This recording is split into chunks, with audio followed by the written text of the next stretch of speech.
saying. So, is there pressure on you this year to win it all? No, not really. I thought there was more pressure last year. No, we have a really good team. We have some things we'll change. I was on a conference call today where they talked about the regions and different things like that. Now, I'll relay the message to the guys here shortly.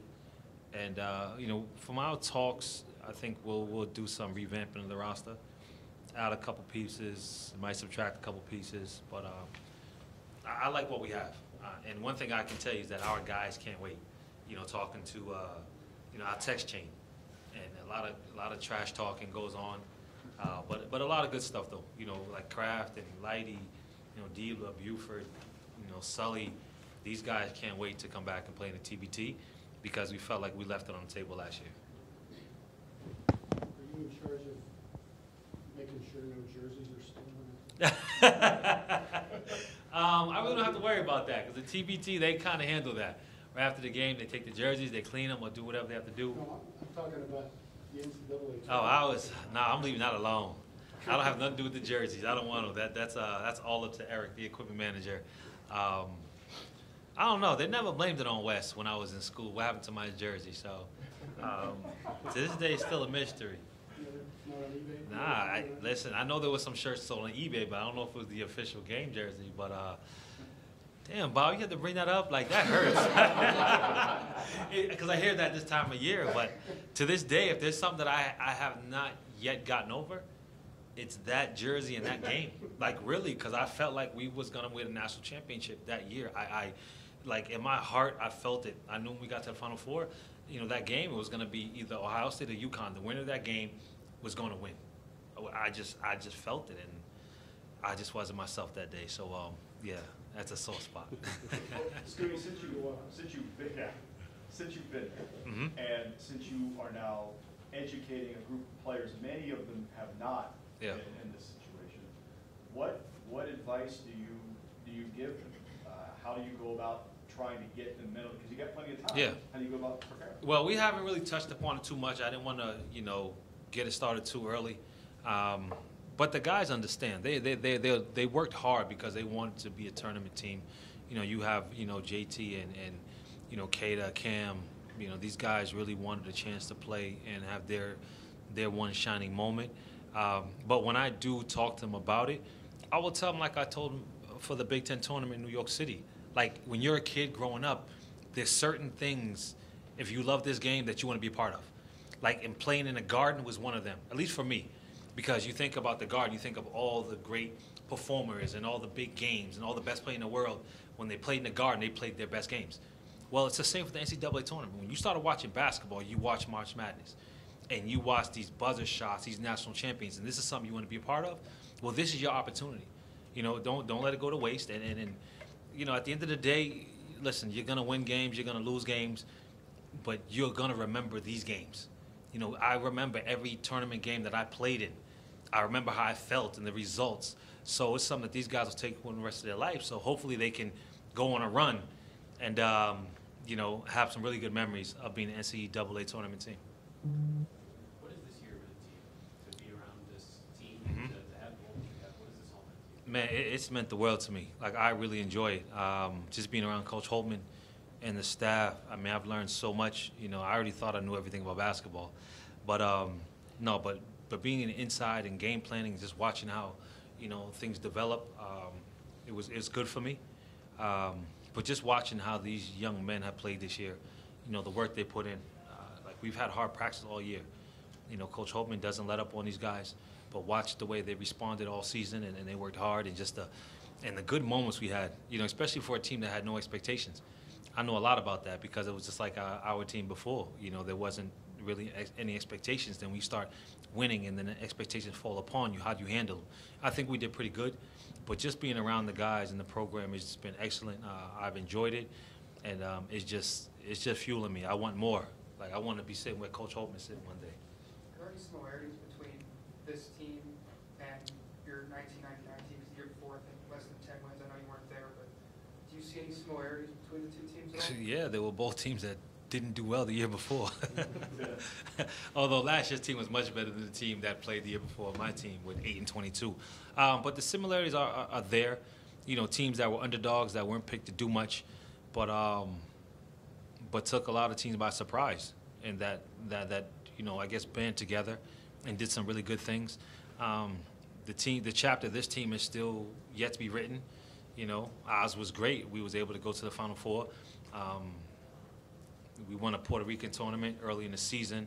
We had a lot of great wins. So, you know, we'll see. We can have this conversation in the next couple of weeks, and hopefully it'll be the same type of outcome and possibly better. This is going to be kind of going off of Jeremy's question earlier. Just what if you're, I mean, I know this is your first year with the program. You've always been a pretty outspoken guy, whether it be on 97.1 and years past or whatever. Just what has your observation been of this team from a Final Four team just 6 years ago to the struggles of the past few seasons to what you guys are accomplishing right now? Just as someone who's been close to the program for a couple of decades now, just what's been going through your mind here these past few years? I mean, you know, you just look at the program when you're invested in it, you know, and you start to see us going bad. Listen, Thad did an excellent job, and like a lot of programs, you have your ups and downs. There's very few programs that stay on top all the time. I mean, you know, we know who those are. You know, but if you look back not too long ago, I mean, Duke had their rough patches, Kentucky had their rough patches, North Carolina as well. But to watch the roller coaster ride has been the last couple years, you just know that this is a program that can get back to being on top. Like, we have the resources, there's everything you want here at this university that can get you back on top. And it just takes a couple recruiting classes. More than anything, you got some young men here that understand, you know, what's on the front of their jersey, and they play for that, and they put the time and dedication into it, and it's possible because you have everything you need that is right behind you here at the university with the support and you know, everything we have to offer. So it's been good to see us, you know, back where we need to be, being an NCAA tournament team after not being that for the last couple of years. That was pretty tough to watch, just knowing where Thad had taken us, you know, as a program, and being in the Final Four and always, you know, being the #1 team in the country. And that's what we want here. We want to get back to that. And I'm sure Coach Holtman, he's not going to probably talk about that too much, you know, rightfully so. But, you know, of course, as a staff and as players and you know, alumni of this program, that's what we want. Ultimately, we want to be on top. We want Big Ten championships. We want, you know, NCAA runs that's deep into it all the time. And you know, that's why we're here. I wanted to ask you about this after your game last month when you guys wore those equality shirts.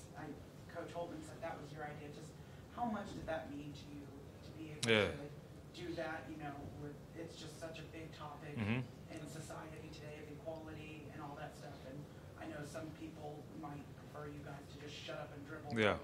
You know, no, it meant a lot. How much did that mean to you? No, it meant a lot. It did. It was just, you know, of course, you know, it was, you know, coming upon Black History Month. You know, we had these shirts that were provided by Nike. And one thing, you know, you want your student athletes, you know, you want them to be aware of what's going on. You know, they're not blind. They know what's going on every day. They have their social media. They see it on television, everything. But it was good that as a program, Coach Holtman, you know, he was on board with it. Our guys, they wanted to do it as well. You know, I didn't see anything wrong with it. Didn't get much backlash from it, and I don't think we should have at all. But, you know, it was cool. It was cool. I think hopefully in the future we can do more things like that for other causes, because as a university and you know, when you're out in the forefront, you know, you're able to make a stand and be a voice. And I think our college athletes, you know, they have a voice and they should be able to use it as well. Scoonie, we know you're able to bring your experience of playing in the NCAA tournaments to guys, but how nice is it to have Greg alongside with you, just the knowledge that he has of the program and just the type of impact that he's able to make? Greg is funny because me and Greg talk a lot on the sideline, so we say a lot of little quiet things. But no, Greg is good because, especially with the big guys, you know, Greg, he's obviously Greg's, you know, he's played recently enough that these guys know who he is. They know what he done. So when Greg tells them something, they listen. You know, they will listen to Greg. And Greg has a funny way of saying it. Like, I might have a little more, you know, I have a little more authority when I say something. You know, but I might be joking around with him. But with Greg, you don't know if he's serious or joking when he says something. You have, like, no idea. But no, just having Greg around all the time. These guys seeing, hey, this guy was a #1 draft pick in the NBA. Like, that is rare. That's like a unicorn. And him being here every day and these guys able to see him walk in and out of the program. If you're a guy who loves this game and you want to be great, you want to be successful, to see that every single day should motivate you. And if it doesn't, then there's something wrong. Do you and Greg like putting the guys in their place from now and then, like after the Purdue win and after K won Player of the Year? Do you kind of like tell them like, hey, you haven't done what we? Yeah. For sure. It's a little bit of hazing going on. I congratulated Kate. I said, welcome to the club, being Player of the Year. But no, we mess with them. Like, hey, listen, you guys still have work to do. You guys done well so far. And we would tell them all this, throughout the season. Like, you guys are working to win the Big Ten. You guys want to be champion. You want to be NCAA Tournament team. Well, there's still more work to do. Because, myself and Greg, I think we come from a different place where, we've had coaches like Coach Holtman, where you win a game, you can celebrate for 20 minutes, and then it's on to the next game. So you have that short-term memory of those great wins because you have to prepare for the next one. There's always something else. There's always a chance to get better. And that's the kind of mind frame you have to have as a player, especially going to tournament time. If we're lucky to win our first game, you're okay, for a little while, then you got to, get back into mode of learning because we have a team to prepare for in like another day. So, I think that's good to have, guys like us around to keep these guys level-headed and understand, like, listen, you can't get too high. You got to stay even keel because it's going to be ups and downs throughout the season and the careers as well. What clicked for you guys in that run in '99? What clicked? Yeah. Me and Mike Ray got hot. That's what happened. And we had a guy like Ken Johnson to block everything defensively. I mean, listen, our role players that we had were unbelievable. Like, I don't think people ever gave them enough credit. But what Jason Singleton brought to the table was uncomparable. Ken Johnson, when he did defensively, was unbelievable. And then we had, young guys like Brian Brown, Boman Savovich. These guys made big shots. So everyone played their role. That's what was special about our team, that everyone knew exactly what their role was. George Reese did an excellent job off the bench. They knew when the game got tight or whenever we needed a basket, either I was going to shoot or Mike was going to shoot it. They wasn't going to shoot the ball. But guys knew to set the right screen. Defensively, we knew our game plan. And it was all for the good of the team. It wasn't an individual, no one wanted to be the man. Everyone did it because they knew, like, what's going to give us the best chance to win. So, I mean, that was a recipe right there. Have you talked to any of the players specifically about that run that you made in that We talk all the time. Yeah, we talk all the time. And March is rolling around, so we'll have more conversations about it. But that's one thing about our group of guys that we had. Like, those are my brothers for life. We're all still in contact. Even, you think of the guys that were walk-ons, like Quadro Steele, who was an assistant athletic director down in the Charlotte area. Devon Smith, who's an assistant coach at Wichita State. Like, we are so tight that we all still talk. We spend time together in the summertime when anyone's around because we created a bond. We did a lot of dancing that year in the locker room. We had a lot of special moments, and those guys will never forget it, and none of us ever will. What about the players currently on OSU's roster? Do you ever bring up that 99 run and maybe what you might want them to kind of take from your experience? Well, they ask me about it a lot. They joke around because if you see in a practice gym, there's a missing space.